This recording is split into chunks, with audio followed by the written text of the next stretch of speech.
اهدنا الصراط المستقيم صراط الذين أنعمت عليهم غير المغضوب عليهم ولا الضالين.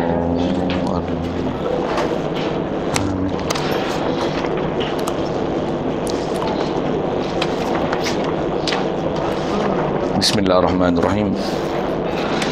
الحمد لله رب العالمين والصلاة والسلام على أشرف الأنبياء والمرسلين وعلى آله وصحبه أجمعين. سبحانك لا علم لنا إلا ما علمتنا إنك أنت العليم الحكيم. لا حول ولا قوة إلا بالله العلي العظيم. رب اشرح لي صدري ويسر لي أمري واحلل عقدة من لساني يفقهوا قولي. اللهم افتح علينا بفتوح العارفين بك. اللهم اجعلنا من الذين يستمعون القول فيتبعون أحسنه.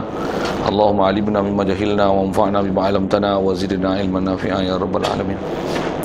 قال الشيخ مصنف رحمه الله تعالى ونفعنا به وبعلومه في الدارين amin. Kitab yang kita pakai muka surat 88 maksudnya.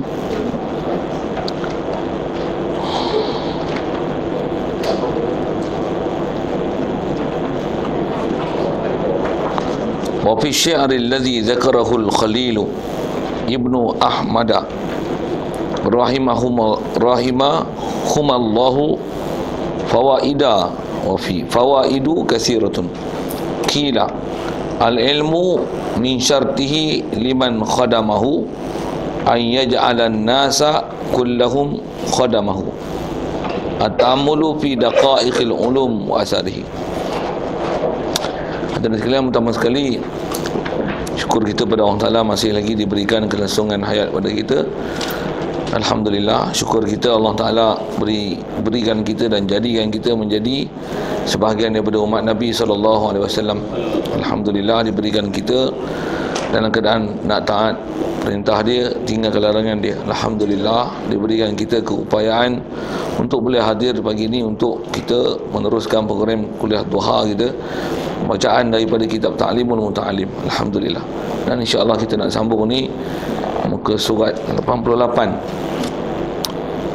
Kata Musannif rahimahullah taala, wa bi syi'ri allazi zakarahu al-Khalil ibn Ahmad rahimahumallahu taala fawaidu katsiratun.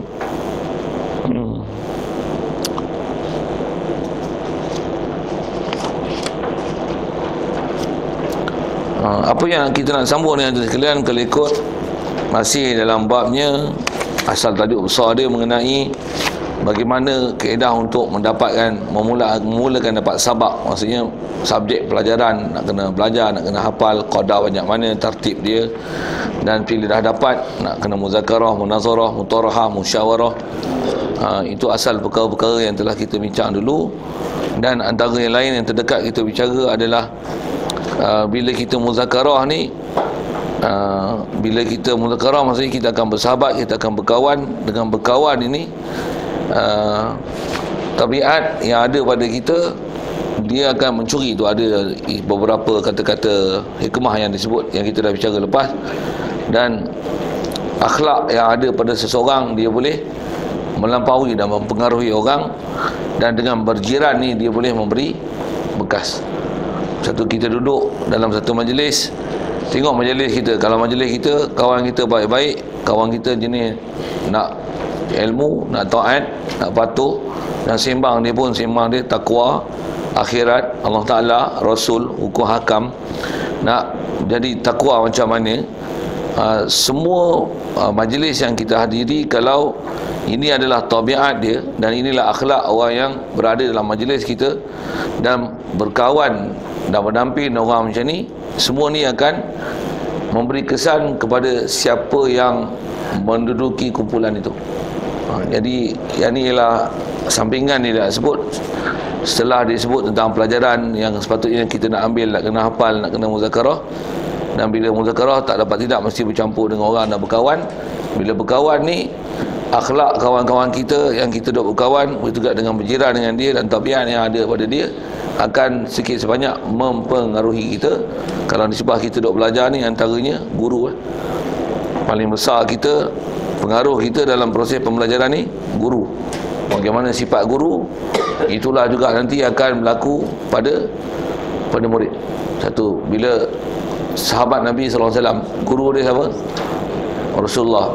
Tengok macam mana sifat sahabat.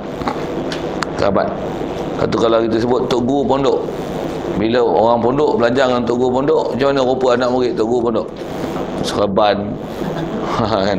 Dia punya perangai macam tu. Tok Guru dia macam mana? Yang itulah anak murid. Kalau belajar dengan geng universiti, macam mana? Kepiah tak lekat kepala, seluar panjang, t-shirt, kemeja, masuk seluar dalam pula dah.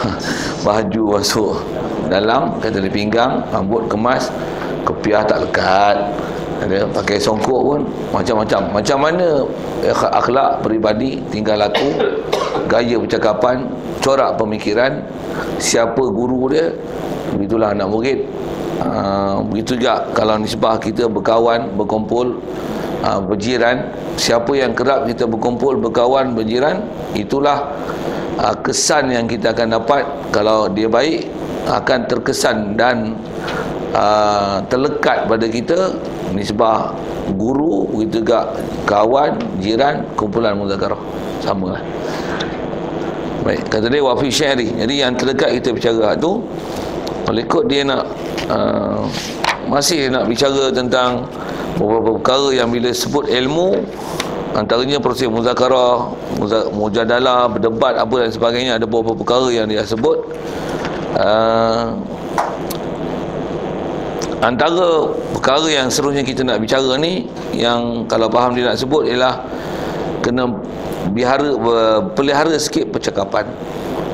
Jadi maksudnya tambah kita duduk belajar ni, apa kita nak bercakap kena hati-hati dan kena bercermat sikit. Itu dia nak kata wa fi syairi allazi zakarahu al-Khalilu Ibnu Ahmadah. Kata dia pada syair yang telah menyebutkan dia oleh seorang ulama bernama Khalil bin Ahmad. Khalil bin Ahmad ni seingat saya guru bagi si bawah nama dia ni. Rahimahumallahu, mudah-mudahan Allah Taala memberikan rahmat pada kedua-duanya, Khalil dan Syekh Ahmad ini. Fawaidu kasiratun, ada kata dia beberapa faedah yang banyak. Cuma dia ada catatan nombor 5 tu. Dalam kitab kita ni dia tak tuliskan apa syair tersebut. Saya pun tak perhati pun, masa mengaji dulu pun tak berapa perhati pun syair-syair apa dia sebut. Tapi kalau ikut ni dia tak bubuh pun syair tu apa kat kita. Saya tengok syarah ni kok ada. Dalam matan ni memang tak ada rasanya.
Jadi syair yang dia kata, yang disebut oleh Syekh Khalil bin Ahmad ni ialah syair yang ada sebelum ni.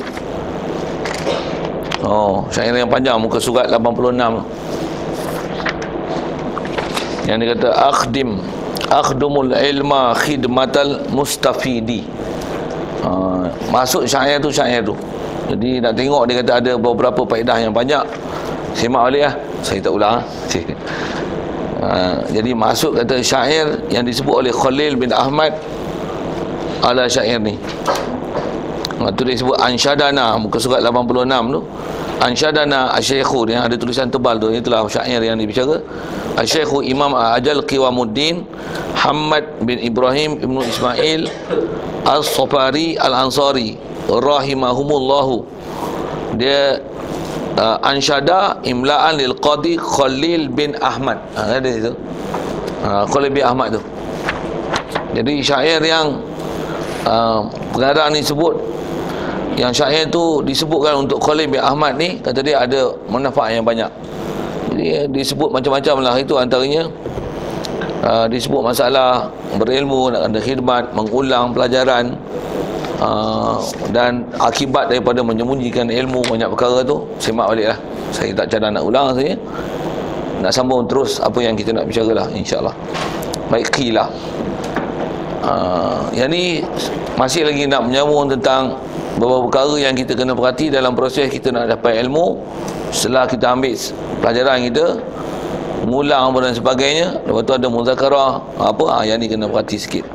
Kata dia, ilmu min syartihi liman khadamahu an yaj'ala nasa kullahum khadamahu.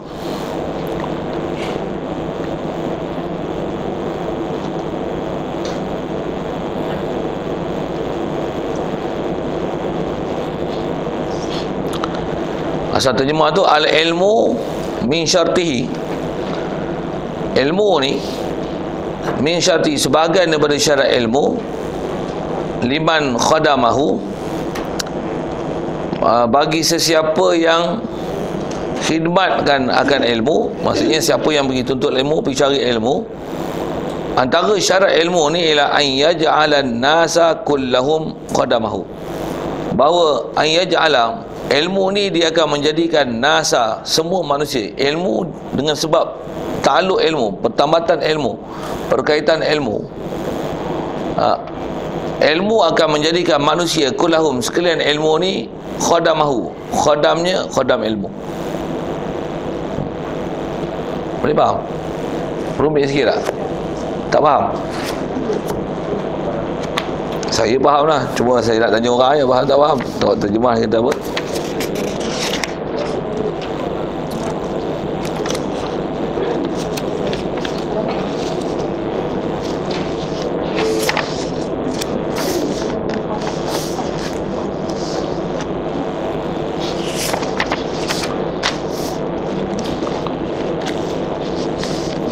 Daripada syarat, sebahagian daripada syarat ilmu itu adalah bahawa dia menjadikan semua manusia sebagai khadam kepada orang yang menjadi khadamnya. Itu terjemah yang disediakan dalam muka surat 29 daripada belakang, yang tulis Rumi itu. Baik, apa maksudnya? Ilmu ni antara syarat untuk dapat ilmu. Siapa yang pergi belajar dekat orang yang mengajar ilmu ni, dengan sebab ilmu tu akan menjadikan semua manusia yang pergi belajar kat dia sebagai khadam dia. Itu bahasa kita macam tu. Boleh? Faham? Saya tak ada pula masuk nak suruh tuan-tuan jadi khadam saya. Tapi kalau atas disiplin ulama memang macam tu kan. Pasal kalau kita tengok perkataan yang masyhur yang disebut oleh Sayyidina Ali, kata dia, ana abdun liman allamani harfan, aku adalah hamba kepada orang yang mengajar aku walaupun satu huruf. Mereka boleh buat tu. Maksudnya sikap sebagai pelajar terhadap guru, dan bagaimana pengorbanan dan khidmat yang dia nak buat kepada guru dia sampai tahap macam tu. Sayyidina Ali kata apa? Walaupun ada satu orang guru ajar aku satu huruf, apa dia? Maka aku adalah hamba dia. Ulama-ulama dulu, orang dulu salafus soleh memang macam tu. Satu, kalau kita tengok sahabat dengan Nabi SAW, macam mana tuan-tuan? Dia orang punya pengorbanan dengan Nabi SAW. Tentang sudut Nabi itu satu hal. Rasulullah ajar tadi dia macam-macam. Kan dia, Rasulullah ni ibarat macam cahaya menunjukkan mereka, mengeluarkan mereka dari kegelapan, betul tak? Macam mana para sahabat Nabi tengok Rasulullah? Gila tak? Khidmat dengan Rasulullah macam mana? Rasulullah panggil yang nama, dia kata apa? Fidaka abi wa ummi ya Rasulullah, tebusan untuk engkau ni ya Rasulullah, mak dengan ayah aku.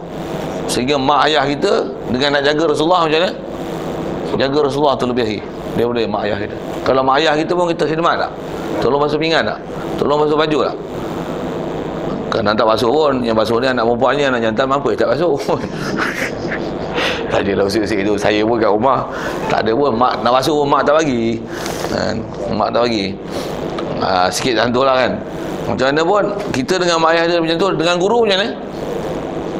Lebih. Yang ni saja nak sebut, memang prinsip ilmu ni macam ni, memang ulama-ulama kita sebut macam ni. Satu sahabat dengan Rasulullah macam tu. Kalau saya sebut kami di pondok, memang antara perkara yang pengorbanan buat murid dengan guru lah. Satu, tok guru dia ada kebun, dia ada bendang, macam mana? Dia ada lembu, dia ada kambing. Siapa jaga? Kami lah khadam dia. Bukan dia khadam kami bela kambing, dia bela kambing. Tak, kambing dia punya, lembu dia punya, kebun dia punya, dusun dia punya, pergi bendang dia punya. Siapa kerja? Kami kerja. Berapa bayaran?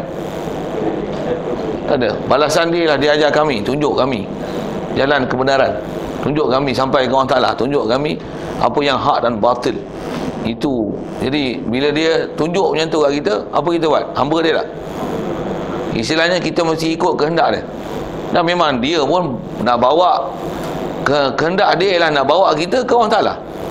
Jadi antara kesibukan dia ialah benda-benda yang ada keliling dia, yang kadang lambai rumah dia nak kena sapu sampah. Siapa sapu? Kita sapu. Kita sapu, rumput apa naik, kita tebas. Kalau kami di pondok dulu, memang kalau harta benda tok guru ni, kami yang jaga. Dusun durian dia pergi juga, tapi kita orang yang kutip durian, kutip ambil tu, pemborong mana-mana, urusan jual beli, kalau asalnya dia lah, dia nak urus apa-apa, dia nak bagi kita makan ke tak makan. Dan pergi tu bukan niat nak makan durian dia, tak usik kan. Kemudian tak usik rambutan, walaupun ada depan rumah dia, masak ranum jual depan mata kita ni. Macam mana? Sebiji buah rambutan tak ambil. Saya dulu, tadi saya nak sebut tentang kata khidmat tu, kita dulu kadang-kadang biasa dalam masyarakat, dalam konsep macam ni, alah rambutan banyak, lagipun ustaz kan, ustaz ni kita ambil buah dia bukan nak gaduh sangat kan. Kita ada faham macam tu tau. Jadi bila pergi masa bodoh-bodoh dulu, sebelum faham disiplin ilmu yang betul-betul ni, pergi kutip rambutan selamba je, kawan tegur, makan Ustaz, siapa ambil rambutan? Alah, tok guru takkan dia marah makan rambutan dia. Itu sebelum saya mengaji tau. Bila kita mengaji macam mana? Oh, yang ni lah bara api yang paling besar yang kita jangan makan. Pasal apa? Harta tok guru takkan sanggup kita nak makan.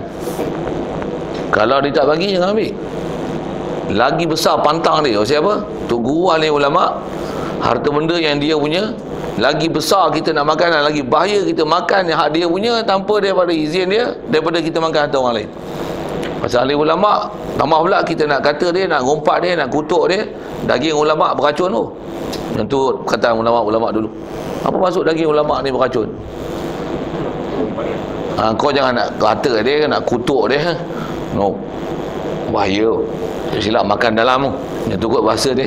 Yang ni makan dalam hak batin, hak zahir macam mana?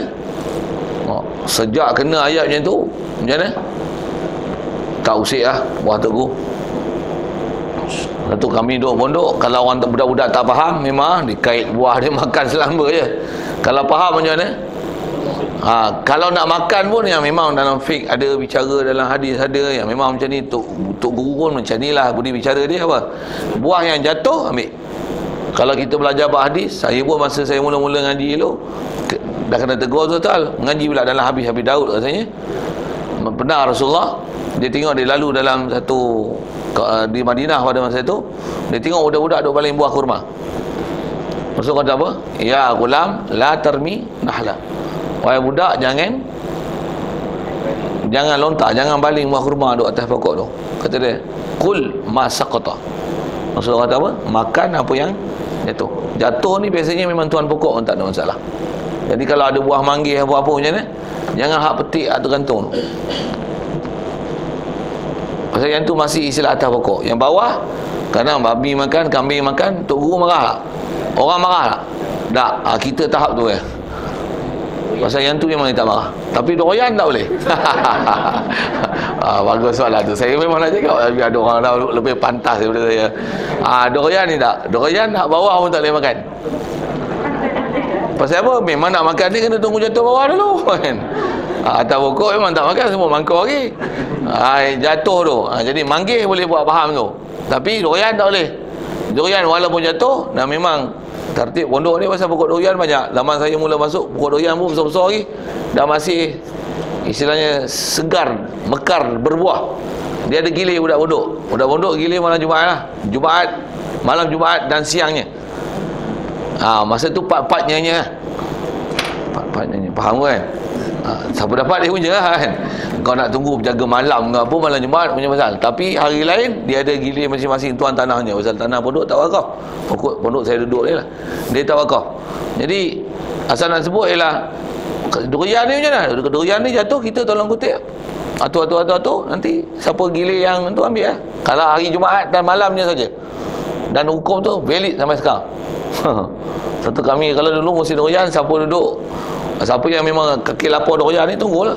Tengok pula durian lebat, tunggu je lah. Boom, jatuh. Kejar punya. Okey, saya nak sebut apa?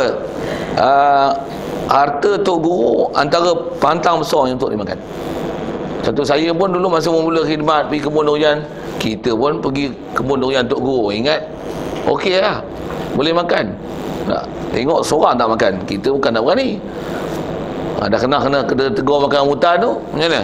Tak usik durian. Walaupun terlapar tengok, durian ni sedap apa. Walaupun yang dah kena bukan musang king, tupai king. Boleh faham kan? Yang tupai makan lah atas pokok tu tupai king. Kami panggil tupai king sekarang. Kalau tupai king macam mana? Tak usik, walaupun tupai king. Dan balik Guru kata, ambil seorang sutai, kata dah. Ambil seorang sebiji, bawa balik. Sebiji itulah kita buat balik untuk kita makan. Yang lain tak usik, dia tak bagi, tak. Kalau yang tukang khidmat pun, khidmat betul, sebiji tak usik buah Tok Guru. Pasal apa? Pasal buah dia. Kita ialah khadam dia, kita bukan bos dia. Kita bukan bos dia untuk kita makan harta benda dia, tapi kita khidmat semua untuk dia. Pasal dia pun khidmat kat kita, mengajar macam mana? Sekupang dia tak minta duit kat kita. Ni Tok Guru dulu kan. Sekarang kalau masuk sekolah kena bayar yuran. Kalau Tok Guru pondok kan tak ada yuran. Pondok pula ni adalah yuran. Pasal Tok Guru sebut kata dia, kalau ikut dia punya peraturan, dia tak mau yuran langsung. Dia tak mau yuran langsung. Pasal apa? Mengajar lillah lah, bukan nak minta bayaran. Tapi bila tak ada yuran macam mana? Mak bapak kadang-kadang ambil mudah dengan budak-budak, anak-anak dia hantar. Free. Dia rasa macam pendidikan tu tak bernilai. Sedangkan pendidikan tu tak ternilai. Satu, tak ambil yuran. Boleh faham? Apa? Jadi kena bubuh juga RM50 setahun. Setahun RM50. Kalau ikut apalah nak bayar RM50 setahun. Lain semua ni tanggung. Kalau pengorbanan guru boleh buat macam ni, apa pengorbanan murid? Satu, kena ikut mansyai syekh, istilah macam tu lah. Kena ikut kehendak guru. Guru kadang-kadang mana yang ni istilahnya menyebabkan menghalang dia untuk khidmat mengajar kita. Pasal bila dia letih penat lagi, dia boleh ajar kita. Tak boleh, bagi dia relax, kita yang kerja. Begitu juga antara murid-murid dia nanti. Kalau kita yang dah pandai ni, kita tak tolong anak murid dia yang baru datang, yang tak tahu apa, untuk mengadap dia. Pasal dia baca ni tak besar-besar. Jadi terpaksa kita khidmat kena mengajar anak murid yang bawah-bawah yang baru masuk ni, kita yang susun. Yang pelajar lama, yang senior ni, kita yang susun kelas untuk menyusun pelajaran dia orang, untuk bila dia mengadap Tok Guru, dia boleh faham kata-kata Tok Guru. Kami dah susun. Tok Guru tak pernah campur duduk semeja dengan kami untuk atur kelas. Anda dah sebut pondok punya style. Pondok zaman gemilang lah macam tu lah. Tok Guru tak pernah duduk semeja, hampa mengaji kita ni. Tak, pasal dia ada batch yang dah lepas, yang dia dah ajar semua. Hampa ada akal kan? Aku buat akal, hampa buat akal. Hampa kena susun macam mana. Hampa dulu dah dilatih untuk pandai, boleh faham kalam aku, apa dia kitab yang hampa kena mengaji, dan hampa kena mengajar. Aku tak suruh mengajar pun, hampa kena mengajar. Pasal apa? Itu kehendak aku. Ayat dia macam tu lah. Tapi Tok Guru tak pernah keluar daripada mulut dia macam tu. Yang ni TST, bukan GST tau. Apa TST? Pandai pun nak syarah selalu tak perkataan tu. Maksudnya ni, this something that being understood among us Syekh and murid Syekh. Saya mengaji duduk pondok macam ni, saya duduk pergi India pun macam tu sistem dia tuan. The same system. Syekh tak pernah bagi arahan kau macam ni, kau macam ni, macam ni. Tak payah. Tukang masak, ada tukang masak, tukang cek kayu api, tukang basuh. Semua free of charge. Tok guru pun free of charge, anak murid pun khidmat free of charge. Yang ni prinsip ilmu. Jadi guru pun dia tak pernah minta kat murid, murid pun tak pernah menunggu arahan untuk dia buat kerja. Ini baru murid dan guru yang betul. Guru tak mengada-ngada dengan di atas prinsip. Dengan sebab ilmu, manusia akan jadi khadam dia. Guru tak akan mengada-ngada untuk tunggu dikhadamkan. Dan murid pula tak pula mengada-ngada ataupun nak rasa hidung tinggi untuk rasa kenapa aku perlu jadi khadam. Boleh faham tak? Pasal istilahnya kalau kita dah tahu kita ni ada orang yang menunjukkan kita jalan kebaikan, dah berjasa. Orang berbudi, pepatah Melayu pun dah ajar satu akhlak yang baik tu. Orang berbudi, tok guru berbudi, kita berbahasa. Itu. Benda tu ada satu konsep yang fitrah manusia boleh fahamnya tu. Apatah lagi dalam konsep ilmu, dan ilmu kita bicara pula ilmu agama. Tu yang dia kata dengan sebab ilmu, apatah lagi ilmu agama, antara syarat dia kau nak masuk dalam tu apa dia? Dengan sebab ta'aluk ataupun hubungan ilmu ni antara guru dengan murid, ilmu akan menyebabkan semua manusia akan menghadamkan diri pada dia. Nisbah guru, kalau ambil faham macam ni apa? Guru dia akan menghadamkan diri dia untuk menyampaikan ilmu pada murid. Murid akan sanggup untuk menghadamkan diri dia dengan guru semata-mata untuk ambil ilmu daripada guru. Boleh. Dan guru tak laporkan khidmat daripada murid, murid pun tak menanti arahan daripada guru untuk buat khidmat. Boleh? Faham? Satu kelas ni nak susun macam mana, nak atur macam mana, tak payah tunggu arahan guru. Yang ni lah kata murid cerdik dan guru pun cerdik. Satu perjalanan pondok dan sistem yang macam ni Rasulullah, dan kalau saya sebut zaman ni ada sistem pondok kan, mesti dah ada. Okey, siap. Dan jangan saya sebut guru. Yang guru, walaupun ada orang ramai nak khidmat dia, kadang-kadang orang nak khidmat dia marah lah. Ni tak sah. Ni patut buat balik sendiri. Kalau Rasulullah sendiri pun ada sahabat-sahabat yang nak khidmat dia ni, ada barang yang Rasulullah kadang-kadang beli, semua berebut nak bawa barang Rasulullah. Rasulullah kata apa? Sahibul mata' ahaqqu an yahmilahu. Dia kata apa? Tuan punya barang lebih berhak untuk bawa. Jadi kalau dia tak suka yang mana orang lain yang bawa, jangan pergi rebut, bawa kat tangan dia. Jadi tuan barang lebih berhak untuk bawa. Aku nak bawa. Janganlah rebut. Yang mana aku tak nak bawa lah. Hampa nak bawa nak khidmat, sepatutnya aku yang bawa. Aku pun tak pernah minta hampa bawa. Tapi kalau hampa nak bawa, yang mana aku sepatutnya bawa, hampa tak payahlah bawa. Jangan sampai aku marah hampa bawa aku apa yang patutnya aku bawa. Boleh faham? Murid kena cerdik. Murid kena faham kehendak guru.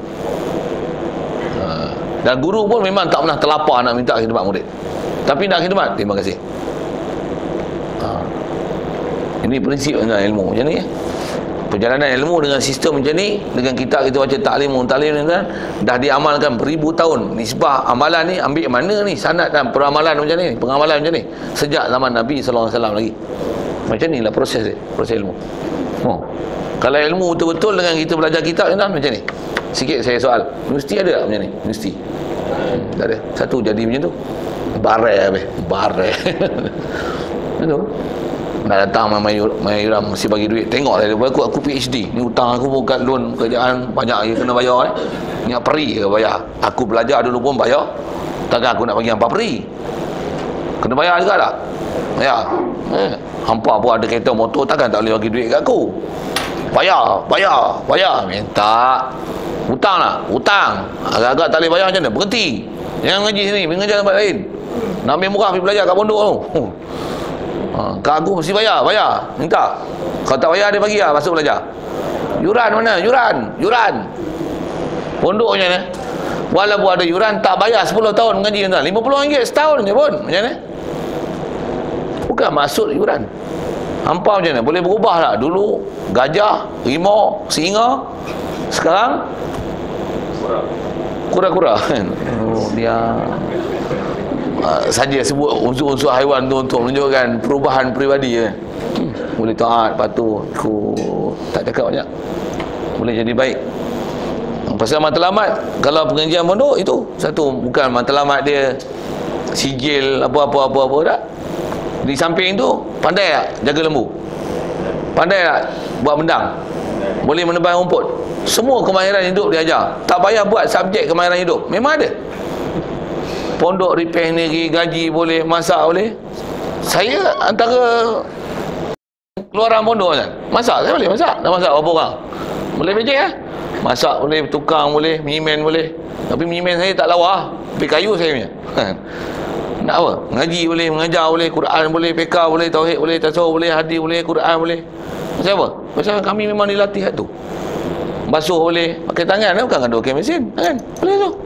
Tak cukup tangan, kaki kan basuh. Budak-budak pondok lah ni semua antaranya dah murid saya dia ajar. Dia orang tak pernah tengok basuh kain pakai kaki. Dia orang nak pakai berus, ada yang letih, yang tak biasa basuh kain kan. Dia kata, alah kamu ni payah basuh kain. Nak tengok saya ajar basuh kain macam mana. Mesin basuh nak beli mahal betul tak? Allah Ta'ala bagi mesin basuh kat kita, free je. Apa dia? Pakai kekuatan kaki tu, nak simpan buat apa? Ambil baldi, buah sabun, kocak air sabun tu, bubuh pakaian. Kaki tu lah. Lengoh ni, sambil tu selawat Allahumma salli ala sayyidina Muhammad. Tengok tengkuk tu kotor, bubuh sabun sikit, kau jangan tangan. Bubuh dia kejam dalam air tu, kaki lagi. Sabun tu tak usah buang, ambil pakaian lain, bubuh pula. Kaedah menjimat semua aja, satu-satu. Betul bilas ajar cara bilas macam mana. Ini. Satu-satu kan. Semua pandai. Tu mesin basuh rosak tak ada masalah, boleh. Demo yang tak biasa belajar macam tu pening kepala. Allah, elektrik tak ada, kain melonggar ni. Sebut apa ni tuan? Sebut ni proses berdikari yang ada kat pondok.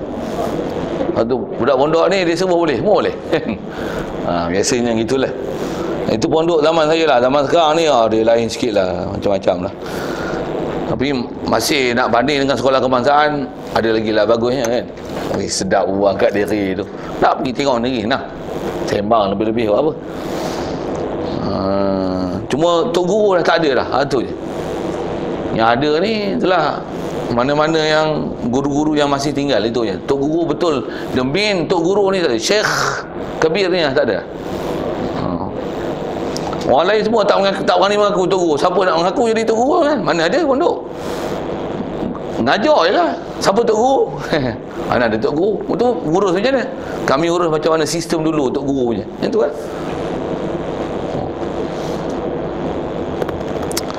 Baik. Kalau kita faham tu juga, kalau kita dah duduk dalam medan ilmu tu, yang ilmu ni macam mana? Jadi kalau kita memang nak ilmu, kita akan sanggup bersusah apa sajalah untuk mencapai dia. Ala atas prinsip tu lah masing-masing. Istilah pun kitab gunakan bahasa syarat atau min syartihi liman khadamahu. Khadam. Jadi guru pun khadamkan kepada ilmu, murid pun akan khadamkan dengan sebab ilmu. Jadi dengan sebab ilmu tu akan proses khidmat antara satu sama lain. Guru khidmat pada murid, murid khidmat pada guru. Dan murid akan khidmat sesama dia untuk supaya murid-murid boleh capai ilmu yang ambil pada guru. Okay. Itu qila. Walaupun bahasa qila ni ikhwala ba'd tu tak sebut siapa menceritakan, tapi kalau tengok sistem kan, kalau pondok sistem ni memang sejak dulu berlaku. Macam inilah sistem pengajian pondok.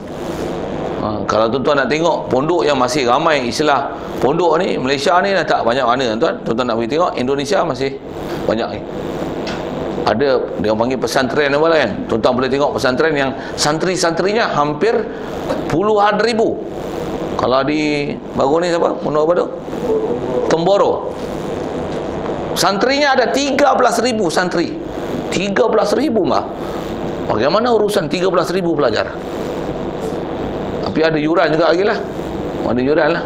Kalau dulu punya sistem memang tak ada yuran apa. Dah ada pondok-pondok yang memang enggak ada bayar apa. makan, anak buat apa, pelajar yang bela ternakan kambing, lembu, itik, apa, tanaman. Dia orang yang tanam sayur, sambil duk tanam sayur, sambil duk mengaji. Ada jadual masing-masing. Tu saya nak kata apa, kalau tuan-tuan nak tengok ni boleh tengok lah. Cuma saya nak bagi saja, saya Indonesia, saya tak pernah pergi Melawat lagi. Saya tak tahu nak cerita mana. Tapi tempat saya dah pergi ni India. Tempat saya pergi ni kan memang bukan, dia memang ada pusat-pusat pengajian, budak-budak ada, tahfiz ada, mengaji alim ada. Dan yang memang yang ni, syekh dia dengan murid dia memang macam ni. Syekh tak pernah minta yuran, guru dia pun gaji dia syekh yang bayar, dan anak murid yang pergi belajar sekupang tak minta yuran, free of charge. Hatta orang Malaysia nak pergi pun silakan. Pergi tambang visa pun kau urus sendiri lah, bayar. Duduk sana semua tanggung. Memang sistem tu hidup je kan. Kalau kita tak pernah tengok, kita rasa hadir ke, pergi tengok sendiri dengan mata kepala. Dan kita akan tengok suasana ilmu tu memang hidup. Dan kita akan tengok manusia yang terang mata hati dan cerah mata hati, dan hidup dia tak ada lain tuan-tuan, untuk apa? Cari ridha Allah Ta'ala dan Rasul. Yang sebab mereka boleh kenal Allah Ta'ala Rasul siapa? Syekh. Mereka akan hidup untuk cari ridha Syekh, dan Syekh memang akan prihatin dengan murid yang ambil perhatian dengan dia. Bahkan ada murid yang tak ambil perhatian dengan dia, dia ambil perhatian dengan murid. Ni lama tak nampak ni, macam mana ni? Lama tak datang majlis ni, lama tak datang, lama tak hadir.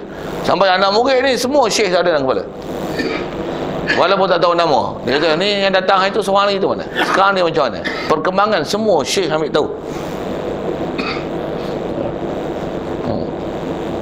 Kalau perjalanan tu macam mana Rasulullah, para sahabat bayang tengok, Rasulullah wafat ada lebih kurang 124,000 sahabat, semua senarai sahabat yang kepada Rasulullah. Kan? Kita mungkin 40 orang tak ingat. Saya dengan tuan-tuan saya tak ingat nama. Pasal kita punya takluk murid dengan ni dia tak macam dulu lah. Dulu macam mana? Pasal kalau sistem pondok memang tidur situ, duduk situ, makan situ, mengaji situ, berjemaah situ kan, semua. Semua situ. Duduk makan sekali apa, semua macam tu. Kita dah ngajar balik. Ini kita ni ke masjid boleh gagah juga. Kalau universiti macam mana? Mengangan lagi tak ada hubungan. Tak pernah tengok bersyarah sembahyang jemaah, bersyarah sembahyang lagu mana tak tahu. Kat mana dia sembahyang kita tak tahu. Jamaah aja entah. Okey. Saja usik itu sikit. Baik. Kemudian ta'amulu fi daqaiqil ulum wa asarihi. Kemudian dia sebut pula mengenai ta'ammul fi daqaiqil ulum. Sama ada ta'ammul, perhati, telik.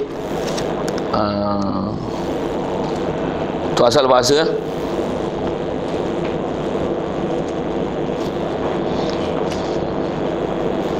Mengamati.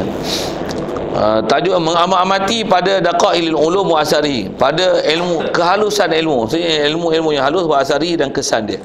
Wa yanbaghi li talibil ilmi an yakuna muta'ammilan fi jami'il awqati fi daqaiqil ulumi wa ya'tadu zalika fa inma yudriku daqaiqa bitamuli. Okey, yang ni pun benda besar tuan-tuan dia sebut. Dia kata sayugianya li talibil ilmi, bagi penuntut ilmu, kalau kita memang duduk medan betul-betul, an yakuna muta'ammilan fi jami'il awqati fi daqailil ulum, bahwasanya adalah talib ilmi ni dia orang yang memperhati, orang yang sentiasa mengamati, orang yang melihat dengan berfikir. Macam tu kot istilah muta'ammil. Istilah mengamati kan tengok, lepas tu berfikir, menilai, mengkaji, buat analisa. Fi jami'il awqat, ada perasaan muta'ammil ni, mengamati ni pada semua waktu. Maksudnya seluruh waktu kita 24 jam gunakan untuk mengamati ilmu, khasnya fi daqaiqil ulum, pada asal terima daqaiq ni daripada jamak daripada daqiqatun, daqiqatani, daqaiq. Selalunya kita pakai daqiqah ni bila? Saat. Saat ni dia perincian halus untuk masa, betul? Tambah pula saat, lebih halus pada saat apa? Detik, saat juga. Daqaiq ni lebih halus pada tu.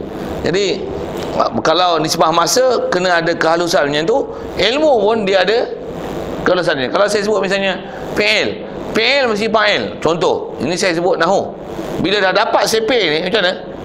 Tuan-tuan, kenalilah semua daqaik ilmu. Fi'il mesti ada fa'il. Fi'il mesti ada fa'il. Fi'il mesti ada fa'il. Pakai ilmu tu dan perhati, insya-Allah pandai sekejap. Sekejap. Setiap makhluk mesti ada khaliq. Ini tauhid pula.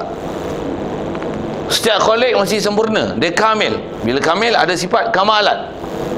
Bila kamalat khaliq mesti ada sifat pencipta. Pasal apa? Dia yang mengadakan kita daripada tak ada kepada ada. Gunakan jami' awqat kita semua waktu ni untuk daqaik ni. Kalau belajar tauhid, walaupun hanya lempar satu ilmu, macam mana? Sampai tak matlamat? Sampai. Boleh kenal orang Taala. Ada pelajaran-pelajaran tauhid yang nisbah semalam kita belajar apa kita ada sebut sekali lalu.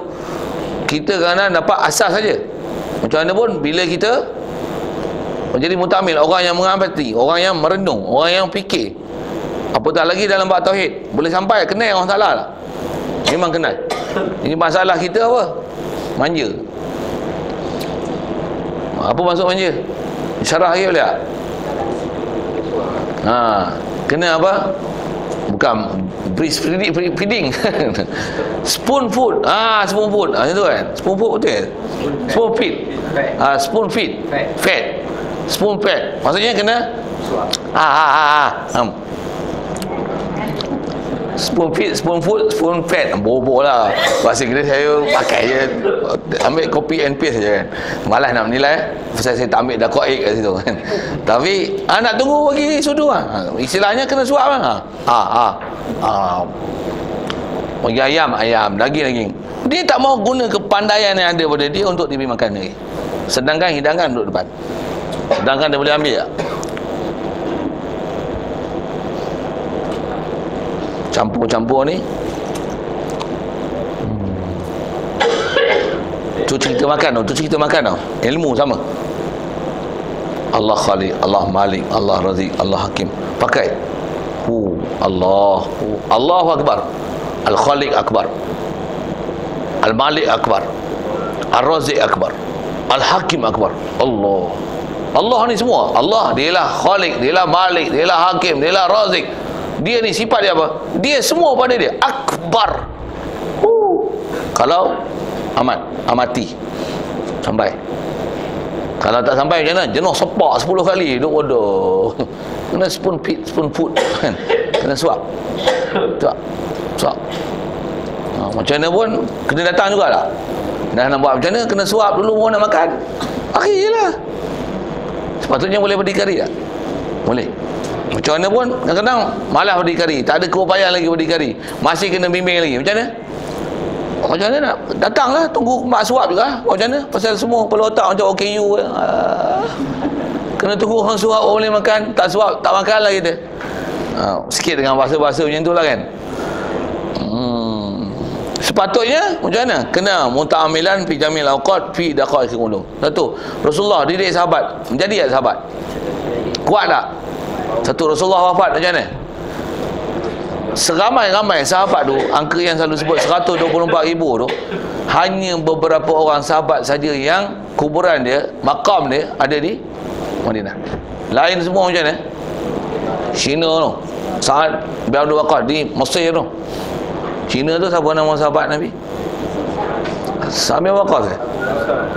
Abu Musa Asy'ari. Satu dunia sahabat sampai kubur tak tahu mana. Pasal apa? Pasal intishar, pergi sebar kan. Pasal apa? Semua tu macam mana Rasulullah berkebayaan untuk menyampaikan ilmu yang Rasulullah pernah isyarat, ashabi kan nujum. Pergi duduk situ tak balik lah. Ada yang bawa pergi anak bini, ada anak bini pun tahu. Yang ni kalau abang pergi, tak apalah abang, pergilah. Abang ada tugas besar lagi, saya duduk sini tak apa, balik. Ni ada pun ada anak-anak yang nak bela ni. Maknanya abang tak masuk, pergi abang. Pasal jenis masalah. Nak cemburu-cemburu ada tak? Ada. Dia tahu ada kerja besar untuk suami dia. Bukan gaduh nak peluk dia, usung dia, bawa pergi arcade, bagi dia makan minum. Tak. Dia tahu ada benda besar yang Rasulullah itu punya kerja dia. Macam itulah kerja suami dia. Ada masalah. Satu isteri pun kena bawa dalam perjuangan sama kan. Tapi isteri tak dibawa kuliah sama. Tu. Ni masalah lagi besar macam ni. Apa dia? Isteri main kuliah, suami tak main kuliah. Allah, nak cerita macam ni. Tu Apa pula yang ni bukan isteri, tak buat isteri pun lagi. Tapi main kuliah. Susah juga. Tapi baguslah main kuliah tu, bukan saya suruh tak main kan. Apa nak cerita kau tu kan? Nak kata sepatutnya mereka ni suami-suami lah yang ajar untuk bagi isteri dan anak-anak perempuan ni reti agama kan. Tapi suami ni tak ada. Isteri yang terpaksa cari, anak perempuan yang terpaksa cari. Bapak dengan suami ni mana? Kasar sikit, sorry kan. Tapi saya sebut ni bukan bapak sini, ni Afrika punya bapak. Bapak sini semua ni keluar ni yang tak ada ni orang perempuan ramai, orang lelaki ni macam mana? Semua suami mereka dan bapa-bapa mereka berjihad. Sabilillah. Ada yang duk mengajar ilmu. Pasal tu tak datang. Sangka baiklah. Okey. Kau ibu gila ya, pasal dia orang tahu dudukan tu kan. Saya senior lah. Pasal ni realiti masyarakat kita. Satu yang banyak berjaya lah ni siapa? Perempuan. Pasal orang lelaki dah tak peranan sampai orang lelaki. Saya ngaji dulu memang ada guru-guru yang ada sebut macam ni. Kata dia akan sampai satu masa nanti orang lelaki dah tak peranan orang lelaki, dan orang perempuan dia dah tak peranan macam mana orang perempuan. Masalah dia macam ni, orang lelaki tak berperanan sebagai lelaki, yang ni memang masalah. Orang perempuan dah tak peranan orang perempuan pun masalah juga. Tapi apa dia? Dia akan berperanan macam mana orang lelaki. Dia yang kejar menuntut ilmu, dia yang pergi cari rezeki, dia yang pergi berjihad. Saya silap dia jadi Perdana Menteri. Lelaki macam mana? Nasuh anak. Reba dia. Allah. Sekarang pun dah ada, betul tak? Allah, saya sebagai pihak lelaki, saya malu lah. Saya malu. Satu, kalau kita baca dalam hadis, Rasulullah bagi syarat apa? Celakalah satu kaum yang memerintah dia ialah wanita. Apa masalah dia? Bukan nak perkecilkan wanita. Sepatutnya apa? Tempat tu orang lelaki. Tempat tu orang lelaki. Satu, kita nak tengok berjaya tak berjaya satu umat tu, tengok orang lelaki dia macam mana. Kalau tengok masyarakat Melayu ni parah kan. Saya ada ustaz-ustaz yang guru-guru yang mengajar sekolah kebangsaan ni, orang tahu apa? Ada sekolah tu yang serius belajar ni orang perempuan je. Orang lelaki macam mana? Main motor, pergi sekolah pun malas. Betul je kau? Ada cikgu-cikgu lagi pun kat sini kan. Pelajar lelaki ni masuk kelas ni, buku pun tak ada, buku teks pun tak bawa, kerja homework tak buat. Yang perempuan macam mana? Oh cantik, siap pagi. Cikgu nak buat masalah ni macam mana? Yang cikgu tak suruh buat tu dia buat. Tu pelajar perempuan. Betul? Apa nak sebut apa? Bukan pagat lah kat tukang kebun Izzuddin pun ada tanya. Budak-budak Izzuddin macam mana? Ada orang tak kenal sudah. Okey, nak sebut apa ni? Ni suasana sekarang. Saya sebut tu tuan-tuan, dia kata penyakit akhir zaman ni, saya kata tadi pondok pun ada. Saya ada sebut tadi, tak macam dulu lah. Tapi boleh lah saya kata macam tu kan. Kata apa? Pondok macam tu kan. Pasal dia punya suasana akhir zaman tu boleh rasa kan. Memang kami pondok buat masa ni memang ramai lelaki lagi lah pada perempuan. Tapi ramai lelaki-lelaki yang tak berkualiti berbanding lelaki perempuan yang walaupun sikit tapi berkualiti. Pergi sekolah tu memang lelaki kadang kalau SPM tahun ni kan, semua pelajar dia ada lebih kurang 50. Saja saya nak membuka pekung di dada sikit. Tujuan saya nak tunjukkan ini akhir zaman tu dah ujung. Walaupun kita duduk tempat ni, tapi bahan mentah yang kita terima macam ni. Pelajar perempuan ada 18 orang yang SPM ni. Lelaki ni kalau dah 18, 50 ada 32 ni 1 sampai 9 ni perempuan semua.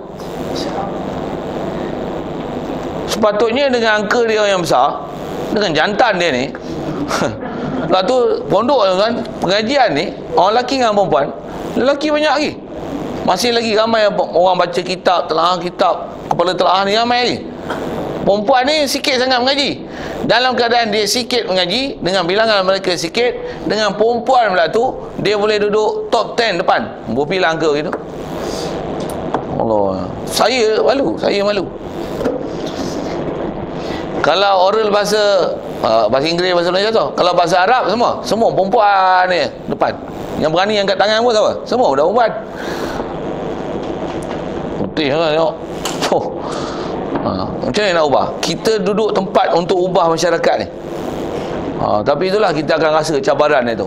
Ubah hari ni seminggu hanyut, cuti pula hanyut pula, balik pula jenuh bela lain, mari pula jenuh bela lain. Allah, letih betul.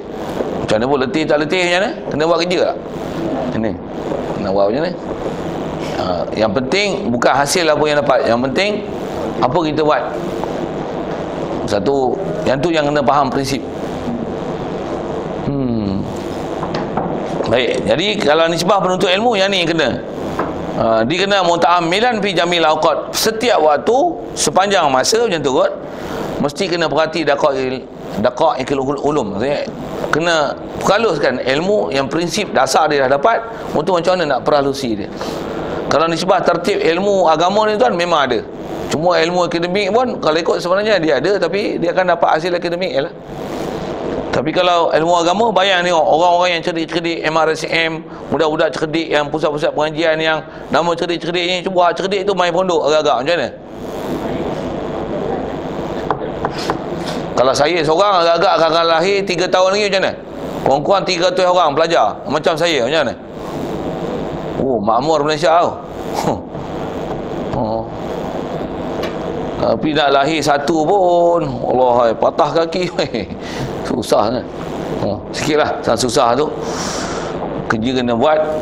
Atas kita bicara asal kitab kita ni, penuntut ilmu macam ni lah. Jadi yang luar tu satu hal, kita jangan jadi alamat kiamat tu. Tak kira lelaki perempuan, sebagai pelajar kita kena muta'amilan jamil awqat. Siapa yang tak nak tu dia tertinggallah dia. Kita punya tanggungjawab betulkan dia, nasihat itu buatlah daya mungkin. Tapi jangan tak tahu, memang ke belakang dia akan jadi macam mana yang dah dijanjikan. Tapi jangan salahkan masa. Kat kita macam mana? Kita diberi ikhtiar, betul tak? Kita diberi daya, betul tak? Buat apa yang disuruh, tinggal apa dilarang, usahakan apa yang sepatutnya dihasilkan. Itu kot ayat dia. Jadi siapa yang tertinggal, habuan mereka lah tertinggal. Kita pastikan kita mencari apa yang sepatutnya diarahkan untuk kita mencari. Dia punya ayat CP macam tu.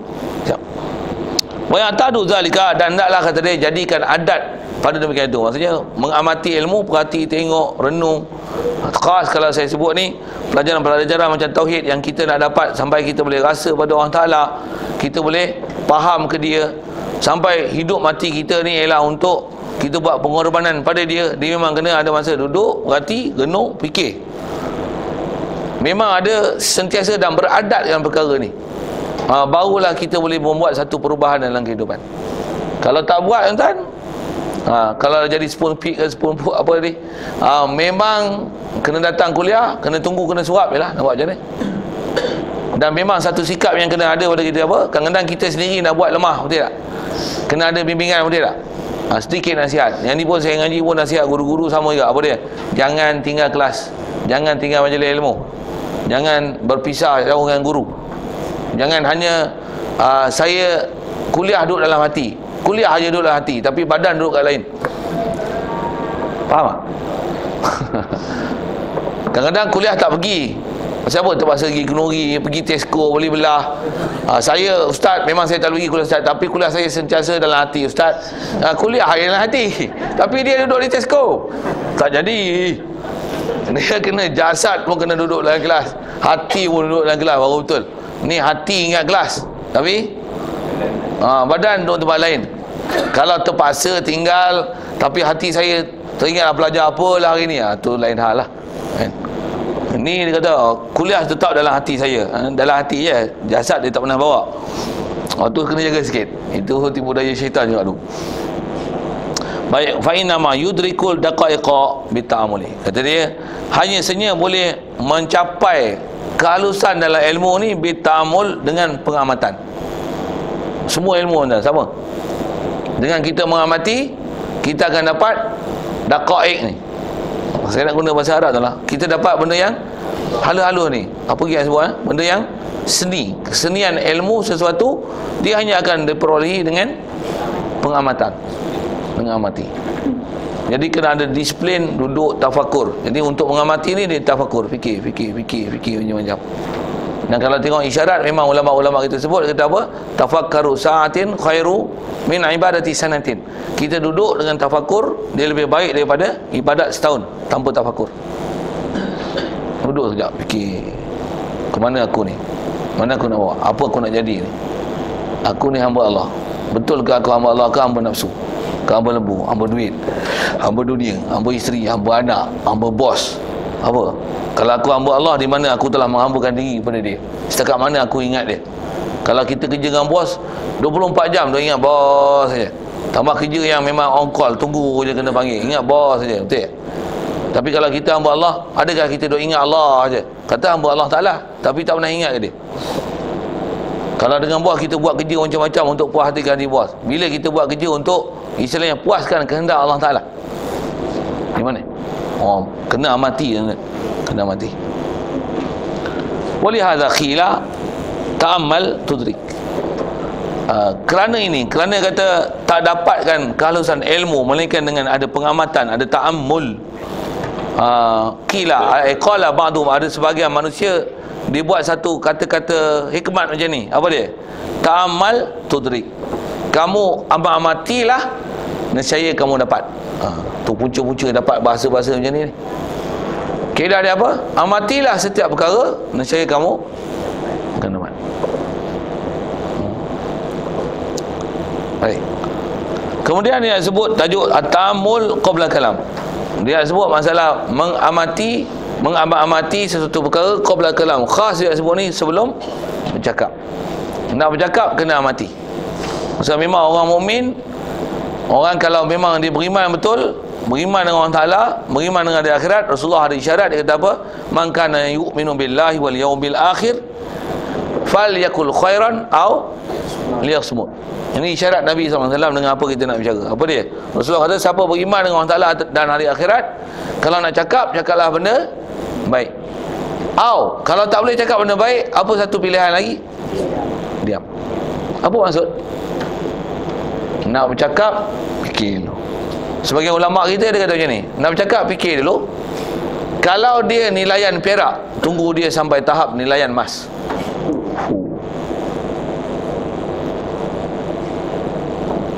Kalau tahap besi buruk, tak payah cakap, diam. Semua macam tu kan, ulama kita sebut. Masa orang mukmin ni, kalau dia sempurna akal, idza arada al-kalam tafakkar. Macam pepatah dia, saya ingat saya duduk ngaji dulu macam ni. Dah lama tak sebut, boleh ingat tak ingat ya tau. Kata al-mu'min lisanuhu min wara'i qalbi. Idza arada al-kalam tafakkar wa in kana lahu takallama wa in kana alaihi sakata. Dia lisanul mu'min, mulut orang yang beriman ni, min wara'il qalbi, dia di belakang hati dia. Maksudnya hati dia akan duduk depan. Idza arada al-kalam, bila dia nak bercakap, apa jadi? Tafakkar, dia akan fikir dulu. Nak bercakap, dia fikir dulu. Aku cakap ni betul tak betul? Wa in kana lahu, sekiranya percakapan ni manfaat untuk dia, takkan lama baru dia bercakap. Wa in kana alaihi sakata, kalau dicakap ni boleh bawa mudarat kat dia diam. Walisanul jahil, lidah, mulut, percakapan orang jahil, amama qalbi, dia duduk depan hati dia.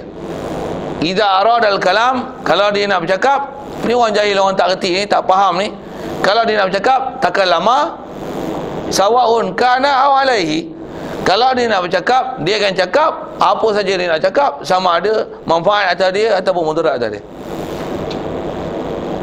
Kata-kata hikmah tu dalam tu. Cuma kat kita ni tu ada disiplin, dia sebut dengan sedikit sebut ada Nabi tu dengan bab kita bicara, dia sebut tentulah. Maksudnya nak bercakap kena amati. Amati. Satu, apa yang sepatutnya kena cakap, kena cakap. Jangan apa yang sepatutnya kena cakap, diam pula. Yang tu pun satu hal juga. Yang tu yang kena nilai semua perkara untuk bercakap. Satu, kadang-kadang kalau sikit saya sebut dulu pasal saya duduk tempat bercakap kan. Kadang-kadang saya bercakap ni, ada bahasa saya cakap tu kasar tu. Ada saya sebut tu kerana saya sebut nama orang tu. Ada saya sebut tu kadang saya sesatkan orang. Nama-nama pun saya sebut. Nama orang ni, Wahabi tak Wahabi. Siapa tokoh Wahabi, nama orang pun saya sebut betul tak? Agak-agak saya fikir ke saya tak fikir saya nak cakap. Saya dah nilai ke saya tak nilai apa dia cakap. Kalau tak saya takkan orang ni cakap. Satu saya cakap, dan saya cakap tu pun dia atas dasar agama. Apa dia? Memang sebut aib orang. Tapi aib orang yang kita terpaksa sebut, dengan kalau kita sebut ni baru orang akan berhati-hati, jangan ikut kesesatan yang disebut oleh orang tu. Satu kalau tengok tutup guru ulama-ulama kita, kalau dia keluar ayat-ayat sampai sebut nama orang ni, jaga. Maksudnya dia dah fikir panjang. Dia nak sebut atau tak sebut nama ni. Baik, jadi di atas kaedah mengamati percakapan ni, wala budda min ta'amuli qabla al-kalam. Kata dia tak dapat tidak daripada kena mengamati sebelum bercakap. Sikit juga kalau sebelum dia nak syarah tu. Maksud mengamati ni maksudnya jangan bercakap sembarangan lah. Antara sembarangan tu ialah apa yang sepatutnya kena bercakap sekalipun dengan kita bercakap tu dia jadi mudarat atas kita. Boleh faham tak? Macam mana tu? Maksudnya benda ni kita cakap benda hak. Memang kerana tak suka. Dengan sebab kita cakap, kena ada ambil tindakan. Macam mana berlaku pada Imam Ahmad bin Hanbal, ramai ulama-ulama kita dulu yang dia bertegas dengan ilmu, bertegas dengan hukum. Yang pemerintah suruh cakap macam lain, dia tak ikut kata-kata pemerintah. Dia bercakap dengan lawan pemerintah tu, dia fikir tak fikir lagi? Dia fikir lah. Dan dia lawan tak? Lawan, walaupun dengan sebab dia bercakap tu pahit. Dan kita biasa dengar ada hadis bunyi macam ni, qulil haqqa walau kana murran. Ada sebut walau murran.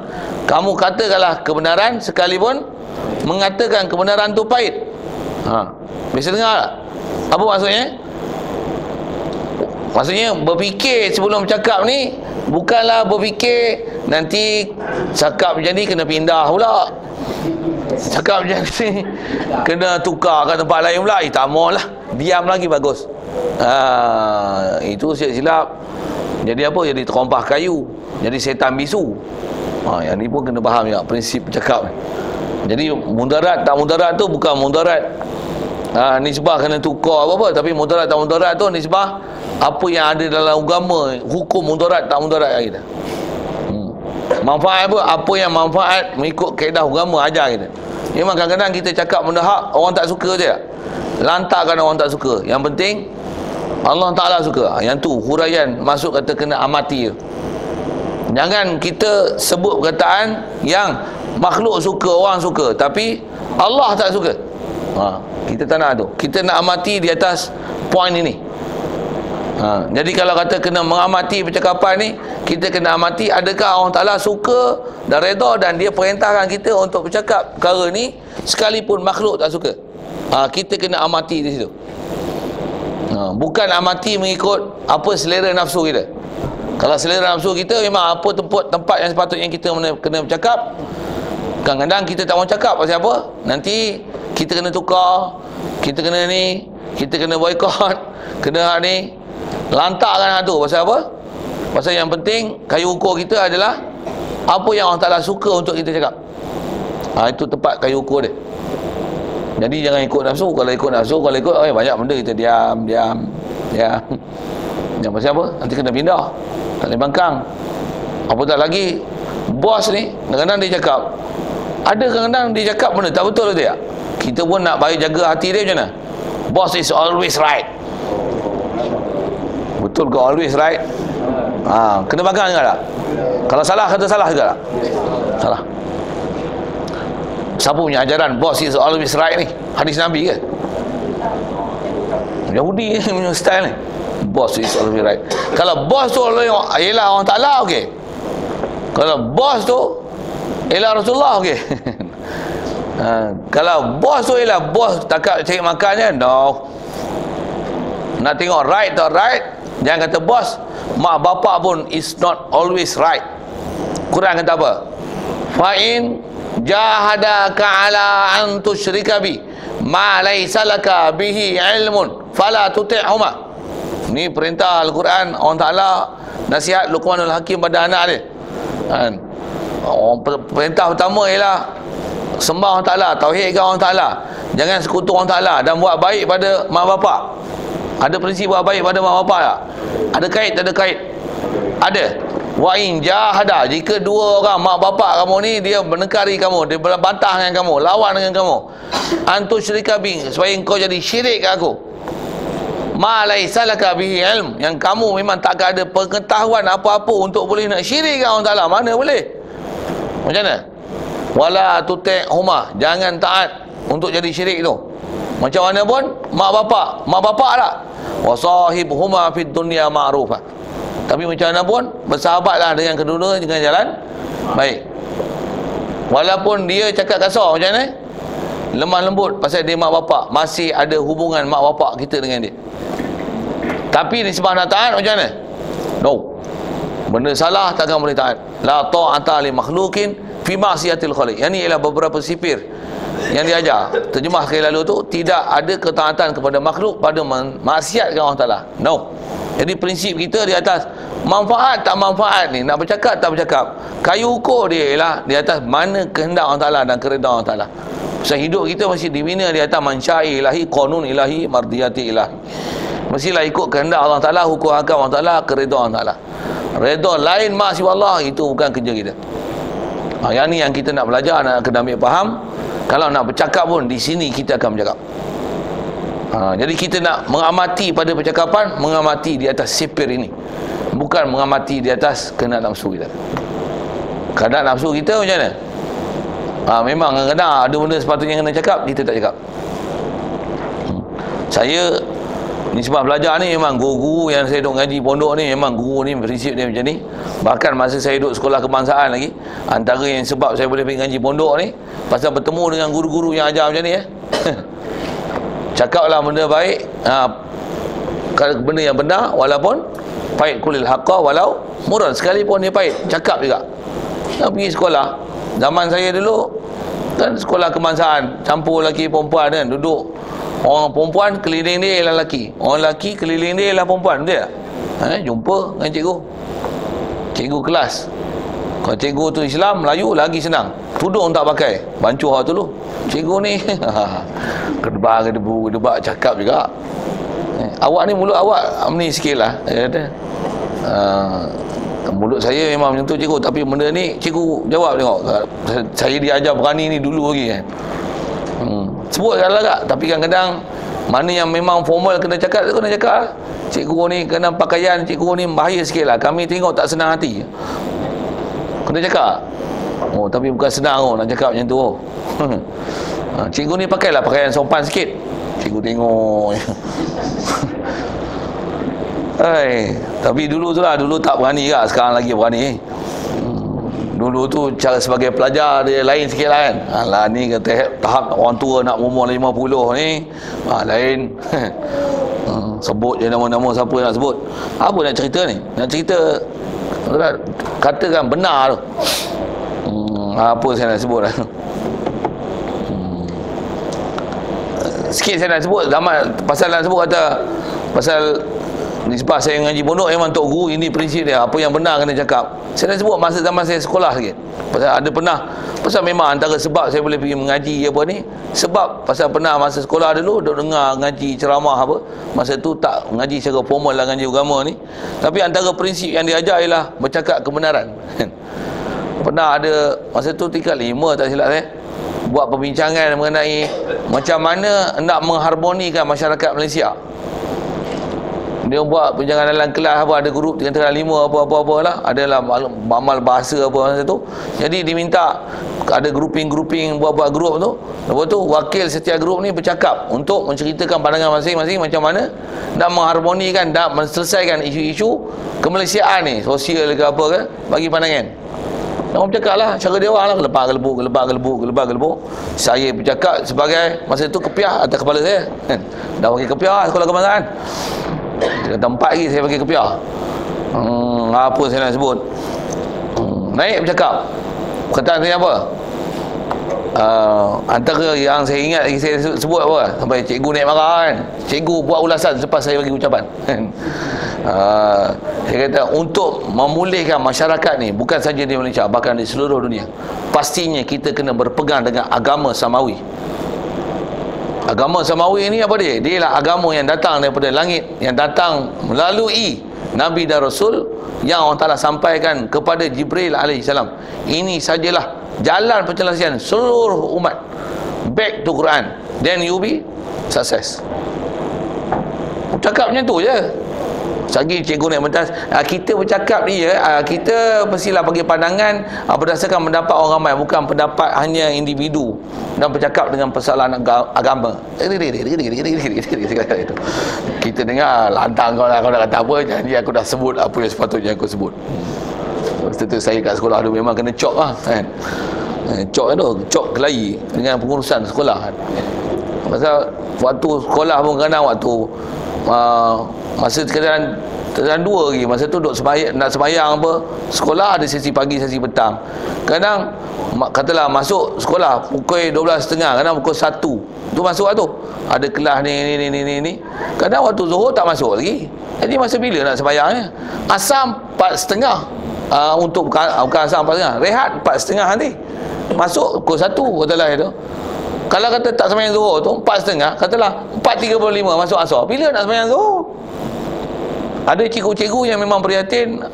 Saya ingat lihat ada cikgu-cikgu tu, cikgu sains ni pun dia tengok kita yang agak macam ni, waktu kelas sains dia bagi kerja, jom siapa nak solat ikut cikgu, dah ajak pergi surau. Ni cikgu yang prihatin lah.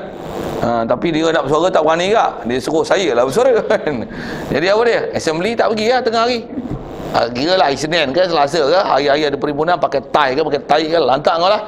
Waktu semayang saya pula pengurusi Persatuan Agama Islam masa tu. Macam mana? Oi, kuat lah lawan kan. Buat apa? Semayang jemaah, panggil semua geng-geng, jom kita semayang jemaah. Budak bila kita nak semayang tu? Semayang kena rotan lah kan. Sampai dicop lah sebagai apa? Ni pengganas ni. Pengganas tak ganas? Kami petikai, kami yang kena rotan. Saya pasal pernah kena rotan pun sekali lah. Lepas tu dia rotan pasal tengok budak-budak ni ketegang kan. Jemaah tak pergi, sampai sekolah tak boleh nak buat apa, dia tak ketegakkan kami ni kan. Dia biasa bila tegas dia tak boleh nak buat apa, sebut sekali je lah kena rotan. Nama cikgu pun saya ingat lagi, yang cikgu yang rotan tu. Memang kami lama dah memang tak suka pun cikgu ni. Cikgu ni tak muka penyayang langsung kan. Okay. Nak sebutkan nama, di hidup mati cikgu ni tak tahulah dia. Nama dia Cikgu Tajudin. Tajudin mana tak tahulah kan. Tahu-tahu bukan kenal. Saya masih ingat lagi muka dia dengan spek hitam dia. Ingat lagi muka dia. Kereta dia saya tak kenal, saya tak peduli kereta dia dulu, tapi saya kenal muka dia. Dia lah yang rotan kami. Masa kena rotan tu berapa? 35 orang pelajar. Masa kami sekolah besar kan, pelajar sekolah ada 1,000 lebih. Tingkatan, kalau masa saya tingkatan 5 pun ada, semalam saya ada sebut purata 39, 270 tu tingkatan 5 je. Tingkatan 5. Tingkatan 1 ada 18 kelas. Kuala Lumpur, bukan Kuala Luar, bukan Kuala Lipis, KL, Batu 6, Jalan Kelang Lama. Sekarang sekolah tu lagi besar. Dulu saya 1,000 pelajar tu dalam sekolah tu, sekarang ni tak tahulah berapa ribu. Memang sekolah besar lah. Jadi bila besar ni pengaruh besar. Tapi 35 orang pelajar Islam. Sejarah kau, pasal sebelum ni tak pernah ada pelajar ketegaknya tu. Dan bos ketegak tu akulah. Okey. Awan untungnya sepanjang tu kerja pelajar pula yang banyak tu semua pimpinan pelajar, semua budak-budak yang jadi pimpinan dalam persatuan apa.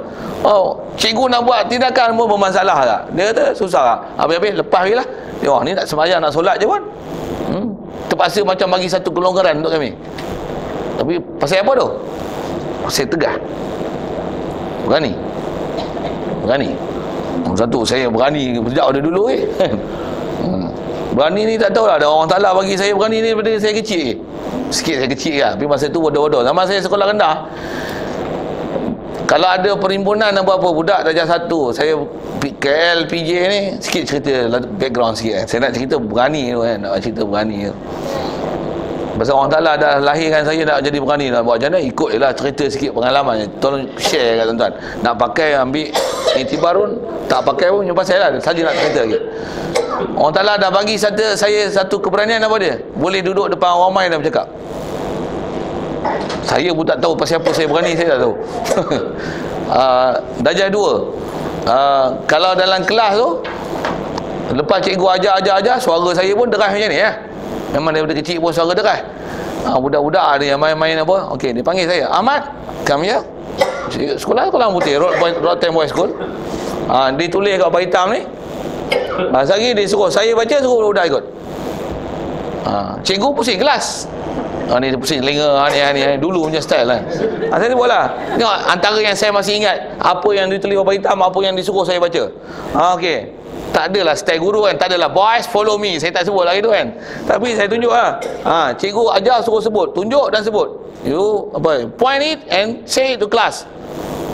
Faham masih Inggeris, ada 2 lagi. Sebut a pair of spectacles, a bouquet of flowers.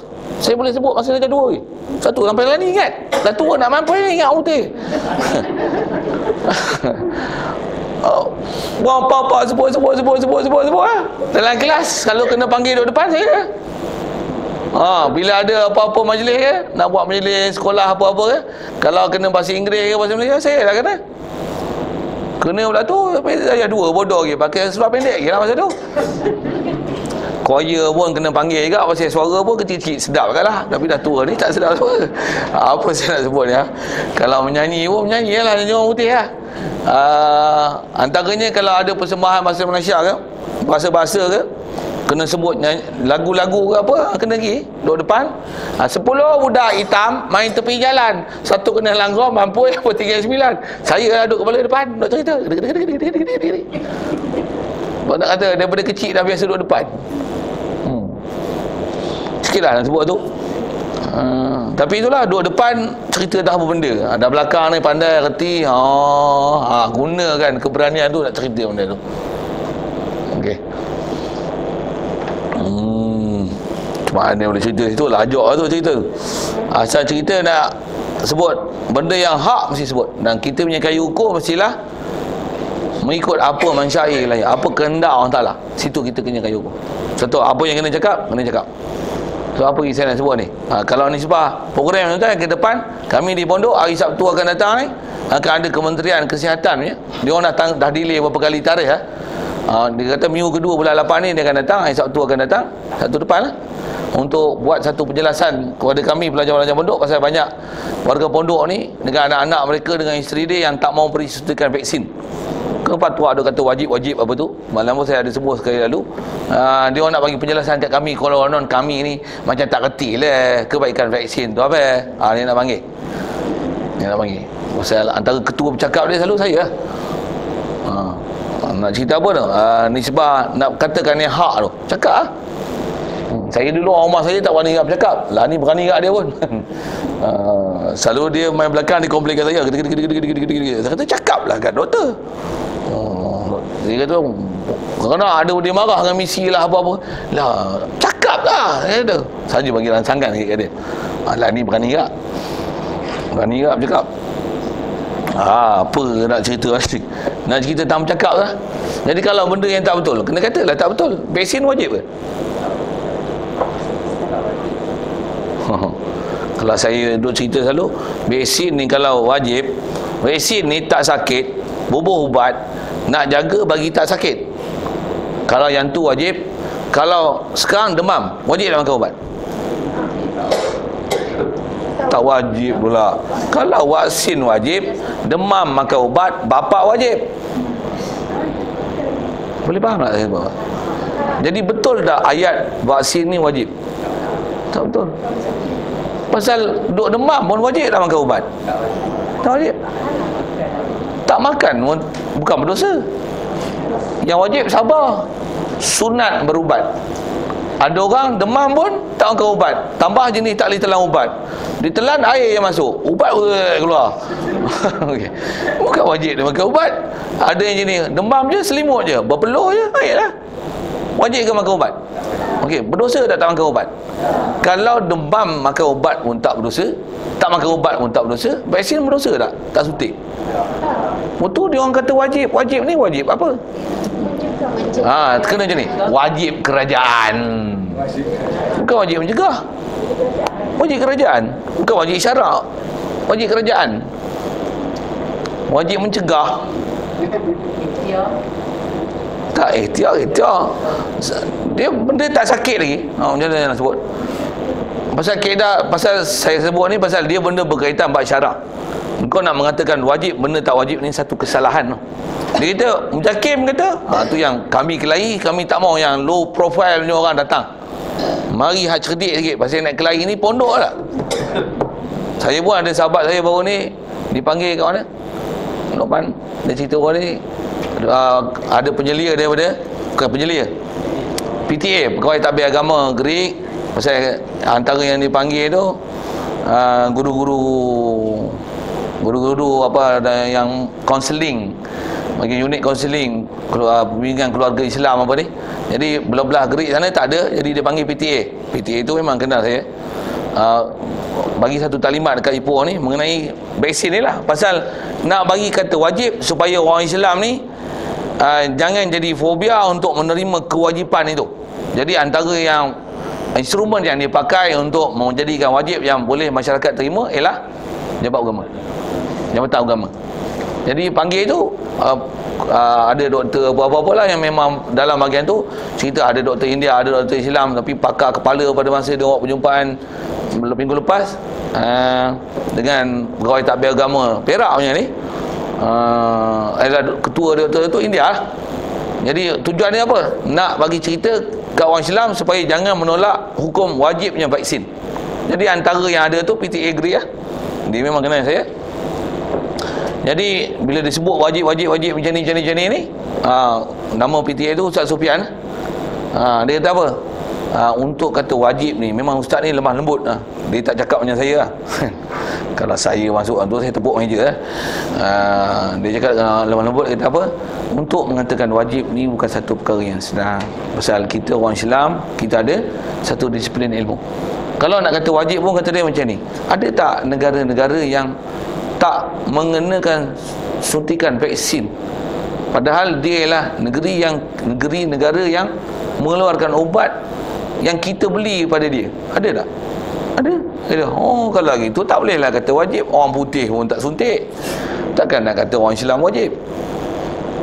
Gelak doktor tu. Lagipun dia kata pernah berlaku, pasal dia tahu peristiwa kami di pondok. Pasal kami punya kes ni sampai apa, federal tahu.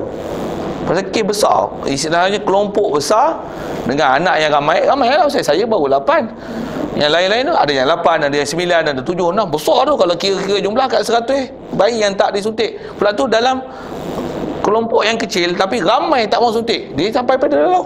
Pasal semua mesti kena bagi lapor. Siapa tak nak, siapa alasan bagi. Jadi antara kawasan yang paling hitam Malaysia ni Pegelang Ulu lah. Tuan-tuan jangan tak tahu tau. Wah, dia benda besar tau. Pasal kalau tak, dia takkan fokus buat majlis khas untuk kami cerita vaksin. Pula tu delay. Nak buat juga. Pasal yang dah pernah buat dulu, yang panggil antaranya saya sendiri hadir dengan arwah Tok Guru ada masa dulu, dah 2 kali. Ini kali ketiga dia buat. Istilahnya panggil besar, panggil semua duduk dengar dan bincang. Dah Ustaz Sofian tu tahu kes yang pernah berlaku dulu kat kami. Dia kata apa? Pernah satu ketika dulu dia kat pondok, kat Pegelang Hulu, panggil ada doktor-doktor pun daripada Ipoh ni datang untuk bagi penjelasan tentang vaksin, dan berlaku satu majlis dialog. Saya dapat pengetahuan doktor-doktor ni balik gitu aja kata dia. Tak boleh bagi jawapan untuk kata wajib. Saya dengar geng kami juga cerita tu. Saya dengar tu, dia pun pernah dengar saya mengajar ustaz tu. Kalau Ustaz Sofian ni pun dia memang kenal kami pendirian pondok macam mana, dia pun kenal saya macam mana.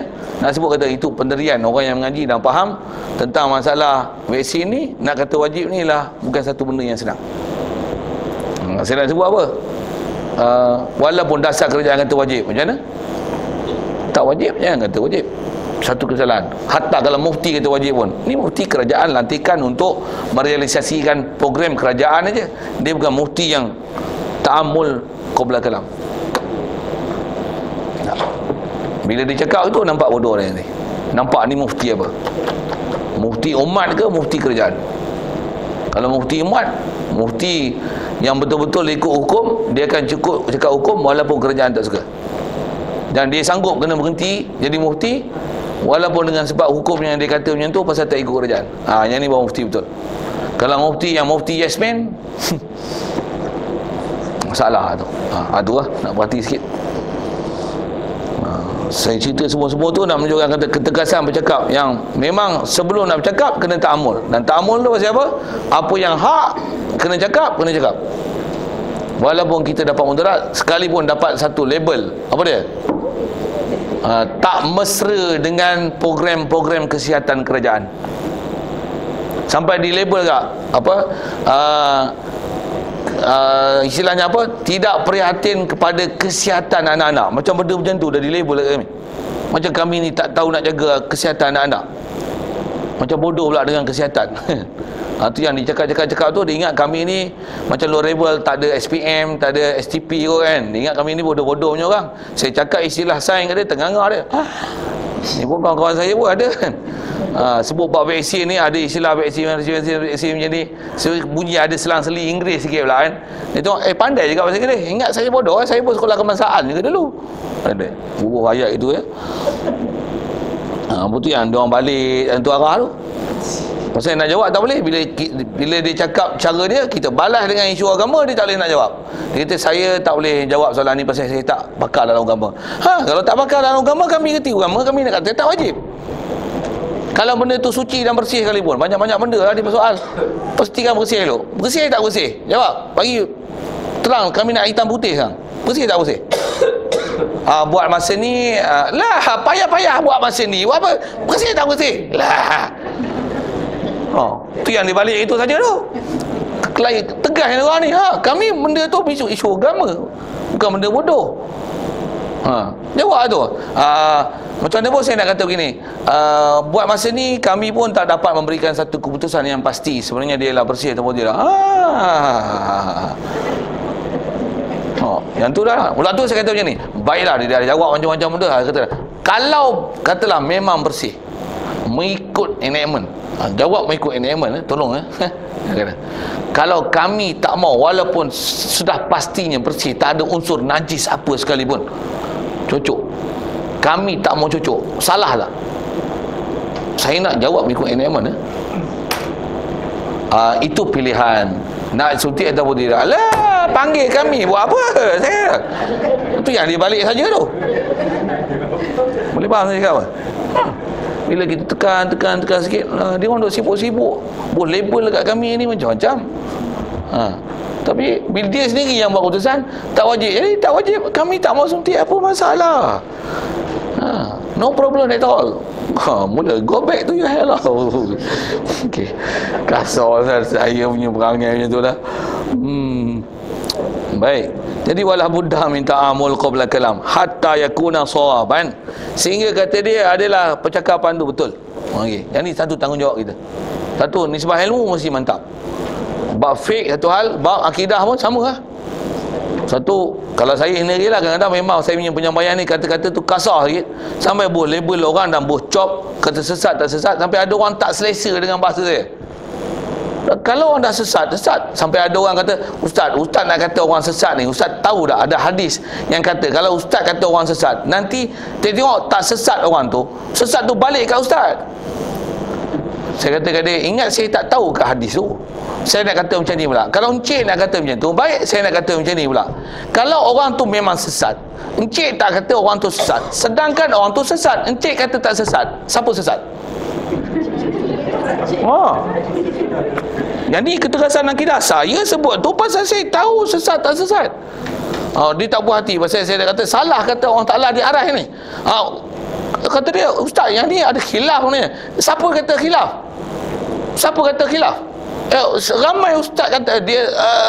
Saya kata siapa kata khilaf? Baik, kalau gitu dia kata apa Al-Quran kata, orang Ta'ala yang kata dia duduk di arah. Nanti Ustaz, orang Ta'ala kata di arah, baik encik nak kata apa macam ni? Saya bagi bawa soalan dia. Ada tak ayat Quran innallaha ma'ana? Ada. Encik nak bagi respon apa kat saya? Ayat Quran ni kata Allah Ta'ala bersama dengan kami. Ada Ar-Rahman ala arsy istawa. Mana betul? Ar-Rahman ala arsy istawa ke duduk di arah ke Ar-Rahman ma'ana? Saya baru bubuh satu ayat Quran. Ayat Quran enggak? Kalau nak kata apa Allah Ta'ala kata, sekarang memang Allah Ta'ala kata innallaha ma'ana. Bahkan itulah perkataan Nabi SAW waktu berada dalam gua bersama dengan Sayyidina Abu Bakar ketika nak hijrah. What's comment? Saya sebenarnya bukan ahli agama, Ustaz. Ustaz ada ujar Ustaz, kalau gitu dah tahu saya ahli agama, kenapa tak pakai cakap saya? Mula saya tunjuk berang. Nak kata apa? Tu kena ta'amal hatta yakunu sawaban. Pastikan memang betul. Tentu betul. Tambah pula benda tu pula mana qat'i, benda yang memang dalam berakidah pula. Mana boleh tolak ansur. Fa indal kalama kasahmi. Kata dia percakapan ni adalah kasahmi, seperti anak panah. Memang sampai orang tak selesa duduk macam kena tikam. Gedebu. 10 ayat kena fire macam mana? Tajam. Lepas tu tepat lah tu. Saya memang penembak tepat. Tak ada nanti saya buat demonstrasi. Lama tak pegang panah dulu rajin juga usung main panah ni. Lana tak buat, tengok saya tembak dengan kompon bor saya. Tof. Saya antara saya memanah tu pasal nak ikut sunnah tu, lagi buat apa? Nak lepas perasaan tak boleh. Balas dekat tempat target lah. Tarik tu 70 pound punya bor tu. Tarik pun sampai ke kuat muka tu. Puas hati, kena pula tu. Belajar betul-betul disiplin untuk bagi target betul-betul. Jauh-jauh pun sampai 90 meter boleh panah ni. Puas hati. Kalau nak ikut internationalnya boleh pusing tau.